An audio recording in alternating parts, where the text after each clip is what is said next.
There's a point on my American Beauty, my robust tool line center. I can really talk, can't I? Once I have that done, then we'll work on the vertical lines. The line's going that way. Now remember, take it slow because there's an owl somewhere inside of this wood. Woohoo! Now we get to play with fire. This is too cool.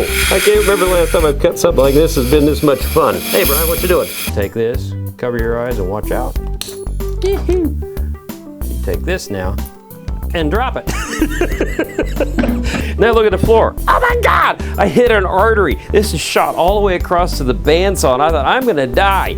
And then I looked up and went, oh crap, speaking of die, I knocked over my trans 10. We talk about woodturner's porn, but oh my goodness, isn't that incredible? Get ready for woodturner's porn.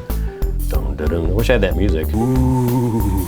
Oh, I've got a lovely bunch of coconuts. Yeah, how are you looking? Man, my hands look terrible. It just looks like cold cream, if you're old enough to remember that. I remember seeing my mom and my sister in it, scared the bejesus out of me as a little kid. Should have had therapy for that. Lots of people tell me that I have a great sense of humor. My response usually is, well, if you turn like me, you better have one. That's a little too rough. We call that Oklahoma firewood. As they always say, you cannot put wood back on, right? Right.